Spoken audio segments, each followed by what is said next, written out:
Hello my lovelies, how are you? Happy Tuesday, I hope you're all well. We're going to do a block today. I've got a nice easy cute little block which is great for a scrap buster, great if you're making quick charity quilts as well. So we're going to be doing that. Hope you all had a lovely weekend. We actually had a couple of nice days, but it's gone off rubbish here today. So hopefully the sun will come back at some point. Sarah Jane's on holiday. She is sunning herself. She has been sending photos and I'm very jealous. It looks beautiful and it's very sunny there, which is nice. Oh, hang on, I've had a funny little pop-up. Let me just get rid of that. There we go. Hi Anne, hi Leslie, hello my darlings. Before we get started on the block, we last week on Wednesday I did that little patch pinny, you know, with the drawstring and everything, and I said I'd give the two of them away. I have finished this one now, the green one. It's all finished. I've done it all. So I said I'd give them away. I stupidly forgot the piece of paper, but Anne and I pulled winners earlier when I was in the shop. So the blue one came out, Mary Martin. This one's coming to you, lovely. Okay, so I'm going to send that one off to you. And the green one was Maria Jeanette. So I'm going to send that one to you, lovely. So thank you all for joining in. I'm going to, like I said, get those in the post to you both.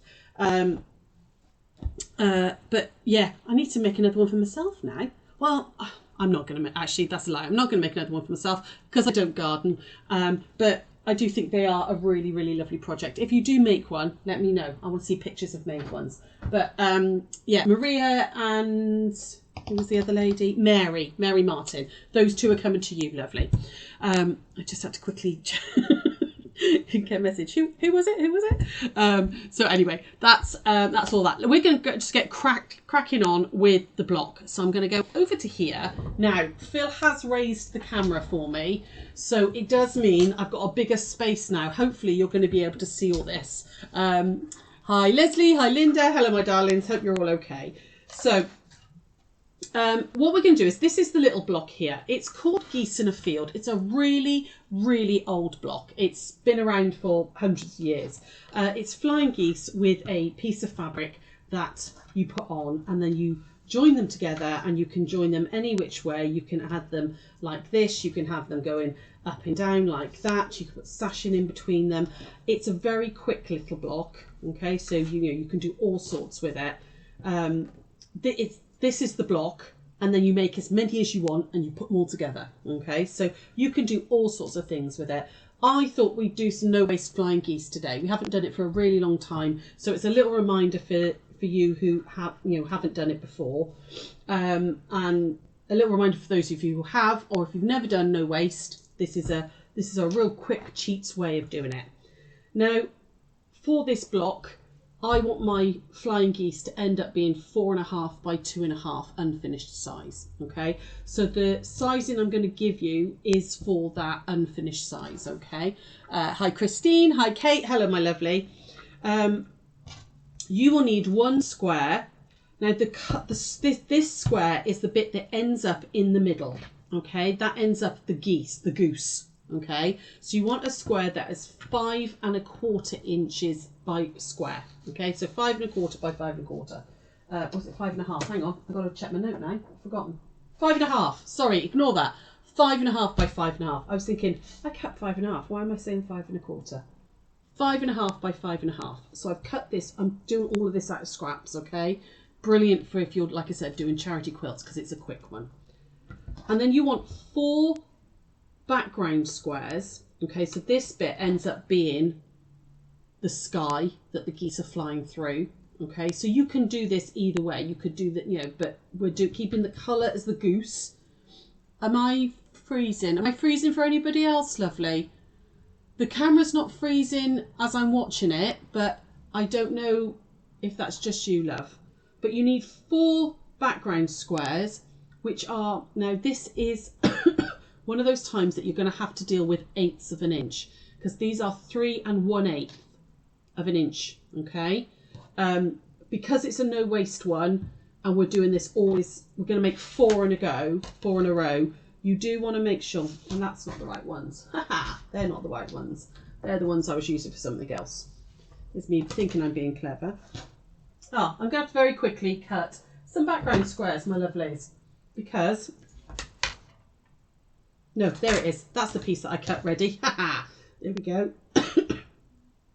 So these need to be 3 1/8 of an inch. All right. You can cut them a bit bigger. You can cut them at 3 1/4 and trim down because we're going to square up anyway. But that does get quite wasteful if you do that. You can't cut them at 3. They won't be bigger. Hello, my lovely. How are you? It's nice to see you, John. Hi, Karen. How are you? Linda, the camera is all okay. Hi, Jean. Hello. Yeah, I don't think it's freezing, lovely. I think, Angela, it was just for you, darling. Oh, excuse me. What's that, Karen? You'll be washed out by rain all over there. Luckily, you are dry so far. The shopping centres are flooded. Oh, my goodness. Oh, I hope it clears up soon for you, hun. I really do. So on the back of all of these, because we're doing no waste flying geese, I'm just going to draw a diagonal line, okay? Like that. So you need a diagonal line, corner to corner on all of them. So, how is everybody? Thank you, John. Everyone's used to me sneezing. It's me and my silly allergies. They're all used to me being snuffly. How are you, lovely? Hope you're feeling better. There you go. It's just your iPad. Yeah, maybe, Angela. Sorry. Right. And then what we're going to do is we're going to take our background 5.5 inch. Our coloured 5.5 inch square, and we're going to put our background ones right sides together like this. So in the top left and a bottom right. And you can see that that diagonal line is following along. You should have an overlap here in the centre. You want there to be an overlap, okay? So I'm going to pop a couple of pins in, hold that in place. So one there and one there. 2 seconds. Just turn my machine on. I just realised I didn't turn it on. I'm so busy making sure the cameras are working because Phil changed it all for me at the weekend. I forgot to turn the machine on. And what we're going to do is we're going to stitch, just like when you make half square triangles, you're going to stitch a 1/4 inch either side, and you want it to be that scant quarter, okay? So it doesn't matter if it is a full quarter, you've got enough fabric, but a scant quarter gives you more squaring up. So just like we've done before, instead of having the edge of the foot just to this side of the line, you want the edge of the foot to be right on the line, okay? You want it really to be, tuck it over a little bit, all right? So, did you miss the draw? We did the draw in the shop, lovely. Yeah, it was Mary and Maria won the 2 aprons, okay? Right, so, going to go over to the machine over here. And I'm just going to stitch a 1/4 inch down either side. Right, and the dog's been in here and the foot has disappeared. Where's me sewing foot?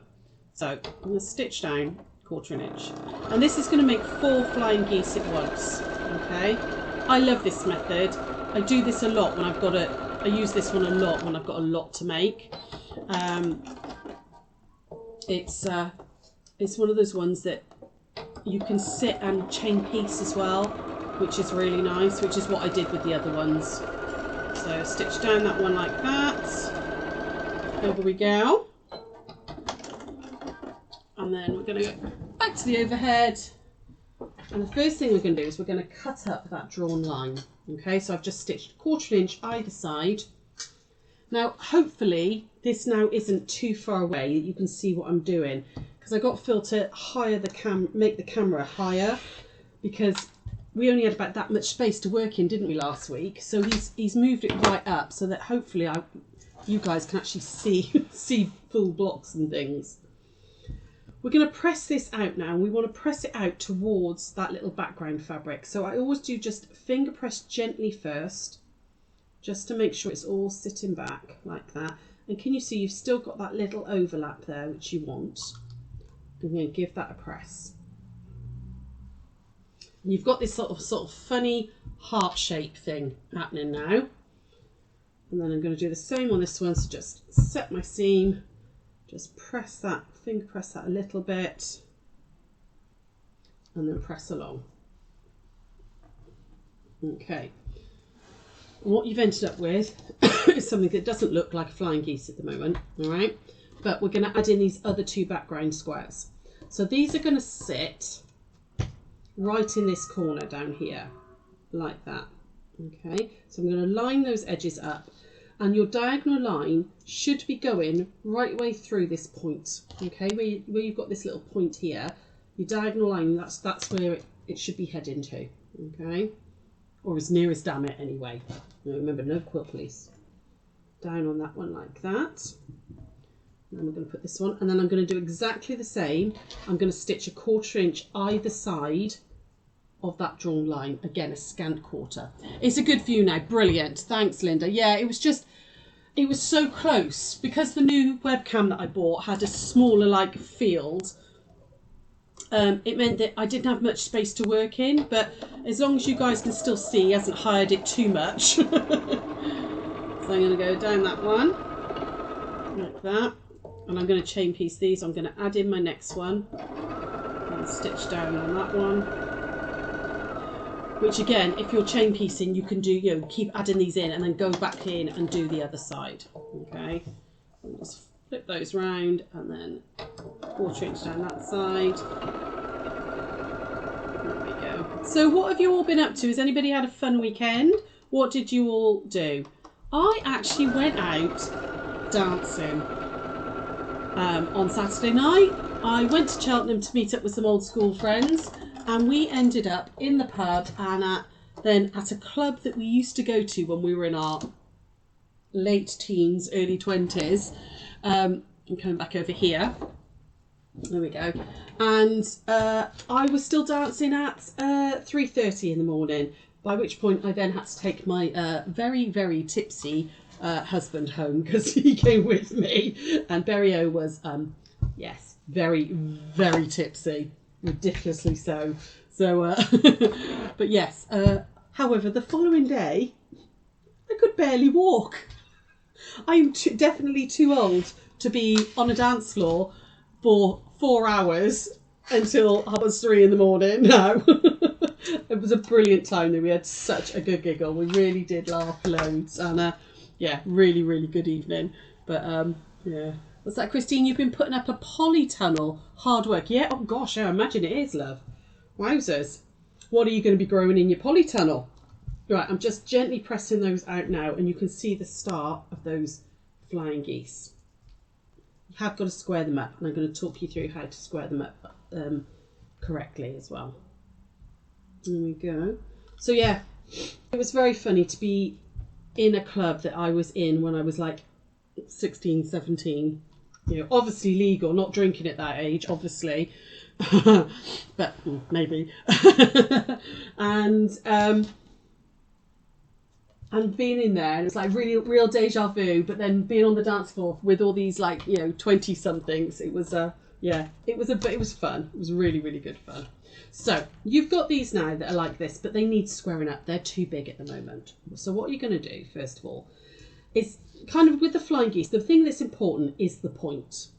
So you're going to find your 1/4 inch on your ruler and you're going to put that on that point like that, okay?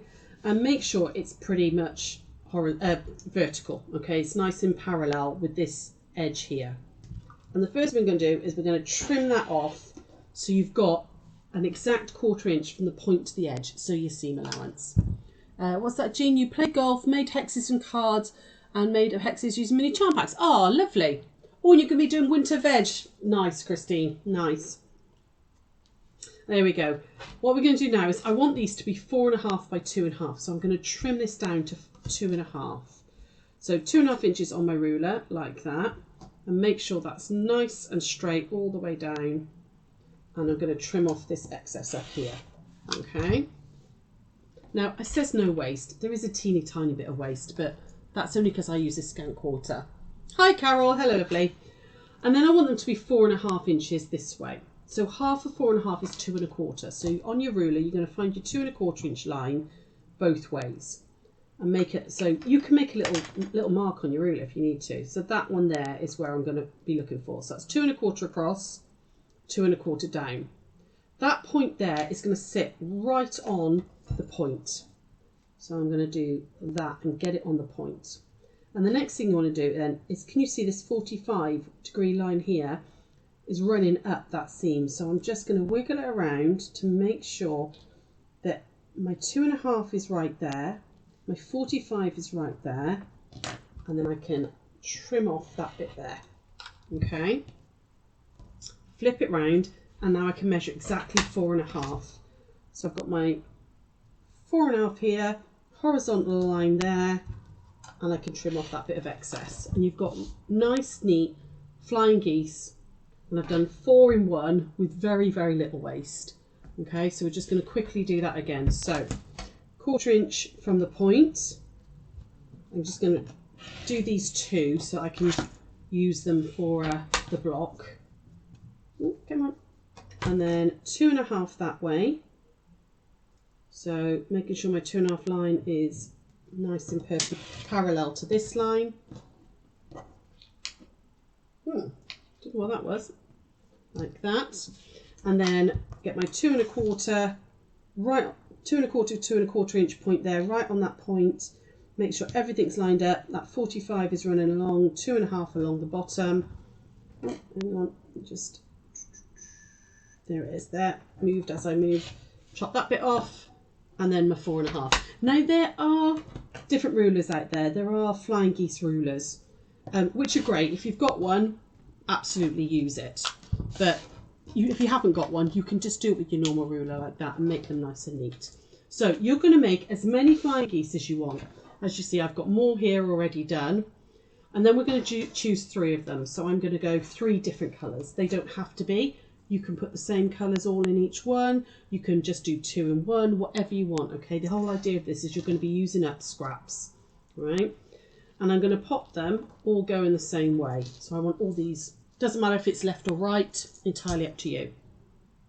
Put them right sides together, and I like to sew them with, sorry, excuse me, I'm really allergy ridden today, with the goose facing on the top, because what I'm looking for is I don't ever want to go over that little cross there, because I'll lose my point, okay? You've also got a flatter bit here against your feed dogs. So, take them over to the machine. I'm going to sew these together. So, oh, it looks like lots of you have been busy in the garden then. That's nice. Jean's been playing golf. Did you win, Jean? Did you win, or did you do as well as you'd hoped? I hope you did. Here we go. I'm going to slow down, and this is again where my thingamajig comes in well, nicely, because I can just hold that little bit down. Oh, because it does like to walk a little bit. There we go. I've got it. And down we go. And then I'm going to open that one out. I'm going to press them all at the end, and then I'm going to add this one in. Okay, so that one's going on there. So right sides together, I've got my goose face up, so I can see where that little cross is. And I can go in again. I think I need a new needle on my machine. I don't think I've changed it. There we go. Just hold that down as I'm going through. Come on. There we go. Got it. Got it. You went to your niece's wedding Saturday. You had a lovely day. Oh, Liddy Lou, I'm glad it all went well, lovely. I remember you saying about it now. Sorry, I should have asked. Nikki, you cut out your Moda quilt in the garden. The sun was lovely on Sunday. It really was, wasn't it? It was gorgeous. What I'm going to do now is I'm going to then iron these. And I'm going to iron them towards the base of the goose because you've got less bulk. Okay, so if you just gently press them like that. I like to do them really from the front. There we go. Give that a really good gentle press. Okay, so you've got your top bit of your block, and then you want your piece on the bottom, which I've now lost. What have I done with it? I've cut one out. Oh, there it is. Haha. So this should now measure 4.5 by 6.5. Okay. So I've cut a piece exactly the same, 6.5 by 4.5. The nice thing about this block is if you've got fabrics that have got a big print on them, that's a nice big area. You can cut, you can do some nice fussy cutting and all if you want to. These are then going to go right sides together like that. We're going to stitch down there, and then the blocks are done. You didn't win. You played on Thursday, Friday, Saturday, got better each day. Oh, well, that's good, lovely. If you're improving and you enjoyed yourself, that's all good. Hi, Melba. Hi, Jenny. How are you? Okay, so I'm just going to stitch down here now. Oh, I'm I definitely need a new needle. I can tell that this is not piercing well enough.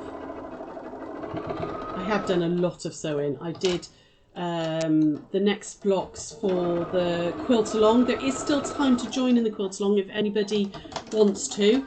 We've still got some patterns left. If anybody wants to join in, you've got time to catch up.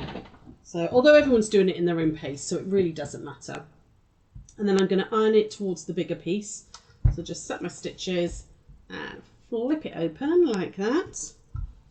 There we go. And there's my little Geese in the Field block. It was cold and rainy in Harbury. Oh, bless you.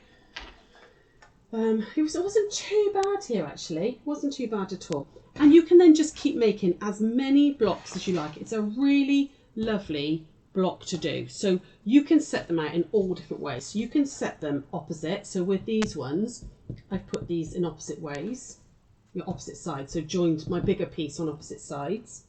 You can do this. So you've got long columns and then that. Okay, so you've got geese going up one way, geese coming down the other. Okay. Really have, you can play around it. You can do it so that you've got big blocks of colour and big rows, columns of geese. It's such a simple little block to do. It's brilliant for scraps and it's very, very quick to put together. Really quick to get put together. See, I wouldn't have those two because I got those two blue ones together. I don't like that. We'd swap that like that. Okay. So you can play around. What I would do is I'd make lots and lots of my flying geese, cut out these, make lots of these single little blocks, and then just start playing with it, start messing around with it. I like the fact, A, it's quick, it's a very quick one to do, and if you're making charity quilts, sometimes, it's nice to have a quick project. None of the fab pieces of fabric are particularly big, so it was it's a 5.5 inch square for the centre of the geese. And these are only 6.5 by 4.5, so you can do it out of. It looks great scrappying. You can do it out of scrap packs and things like that. The scrap packs. And I'll come over here a second. The scrap packs that we do, which are the you get 2 meters of scraps in there. I think they're about £8 for 2 meters of scraps. You could do that. You could make a whole quilt out of it. Out of those because it's not massive pieces. So yeah, so that's it for today, my darlings. Geese in a Field, nice and easy. Did you do a tutorial on how to put the Manx blocks together? I thought I did. It's definitely on the original Manx one from back in lockdown at the end of the video. I don't know if I did it. After we did the quilt. I can't remember. I genuinely can't remember, lovely. You have this. Oh, you're very welcome, Karen. Yes, it would make a really good border, Jean. Yeah, be really nice around the outside. If you've got maybe a panel, where you don't necessarily want to do, cut it up or anything, but you want to do some pieced elements, something like that would make a lovely, lovely border as well. And it doesn't have to be this size. They don't have to be this size. You could, if you Google no waste flying geese chart, there's a whole list there of the size to do. So if you wanted, 6.5 by 3.5 geese, it'll give you it, and all the rest of it. I did, you need to know how to do it too. How to actually join the Manx blocks. Maybe I'll do that on Thursday, because I haven't got time, obviously because Sarah's away. I was only going to do Tuesday and Wednesday, but I've got some spare Manx blocks here that I've done, so I could maybe just do a quick live on Thursday at 1 o'clock because I think Linda's in with me on Thursday. Linda, you with me on Thursday? I can't remember. I know there was one Thursday you couldn't do, but if you're with me on Thursday, I'll pop on and do just how to join the Manx blocks for you guys, okay? Right, I'm going to get back over to the shop. Real quick one today, and hope you all have a lovely, lovely day. My kitchen is very nearly done. Everything's back in the cupboards. I'm very happy about that. My new fridge freezer's in. They're grouting the tiles at the moment, so I'm nearly back to normal. I can scrub the house soon and get rid of all the building dust. I'm very excited. I'll see you all tomorrow, but it's at 7 o'clock tomorrow. So remember, it'll be an evening one tomorrow. So I'll see you at 7. Take care, my lovelies. See you soon. Bye.